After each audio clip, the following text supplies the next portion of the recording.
Hitantsika tao anatin'ireto vaovao tapatapany manaraka ireto ny fiverenan'ny orinasa sirama any Nosbe ny isokatra. Eo ihany koa ny fandraisana anjara an'ireo mpanantalenta amin'ny fifaninanana Star Africa 2015.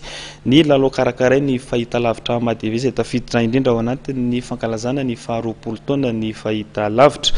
Eo ihany koa ny momba ny lalaon'ny nosy andian'ny fahasivy izay ho tondrosaina tsy amin'ny nosy La Réunion.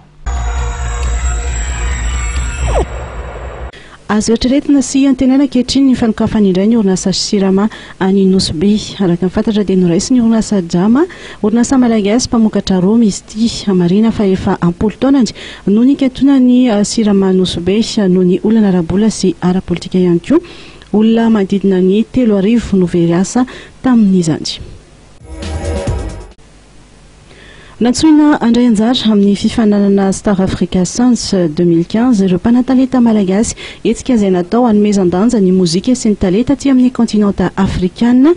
Tsotra ny fandraisana anjara sady mamaimpoana ary ny toromarika eo amin'ny tranokala Star Africa amin'ny faha-20 ny volana May zao ny faran'ny fisoratana anarany. Tafiditra indrindra ao anatin'ny fankalazana ny faha-20 taona ny fahitalavitra Madeve dia misy ny lalao izay karakaraina ahafahan'ireo olona rehetra mitovy taona amin'ny mandray anjara. Tsotra ny fitsipy-dalao ny tanora rehetra teraka tamin'ny 1 May 2025 izany hoe feno 20 taona amin'ny faran'ity volan'ity no afaka mandray anjara. Ny tapakila fandraisana anjara dia ho hitanao ao anatin'ny gazety malaza ny sabotsy 12 May, ny alatsinainy 12 May ary ny talata 17 May. Maro no zaraina amin'izany ko mandray sanjary. Otontosaina ny voalohany ka hatramin'ny fahasivy ny volana Aogositra ho avy izao any La Réunion ny andian'ny fahasivy amin'ny lalao nosy. Atleta manodidina ny 700 no andrasana amin'izany. Mitotosa omaly sy ny fisarian'ireo vondrona andray anjara amin'ireo lalao iombonana amin'ny basketball ao anatin'ny vondrona Mahorais sy Mauritiana ny ekipa vehivavy malagasy. Seychelles, Mayotte ary Comore kosa no miray vondrona amin'ireo lehilahy. Amin'ny baolina kitra kosa indray ao amin'ny vondrona B ny ekipa vehivavy malagasy miaraka amin'ny La Réunion, Maurice ary Comore. Seychelles, Mayotte, Maldives kosa no miray vondrona amin'ny ekipa pirenena lehilahy.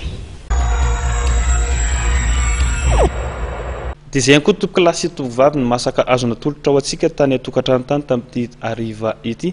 Isoaranay teto amin'ny fahitalavitra Madeve no nanaraka hatramin'ny farany vaovao izay vao angona sy vao narahantsika teo.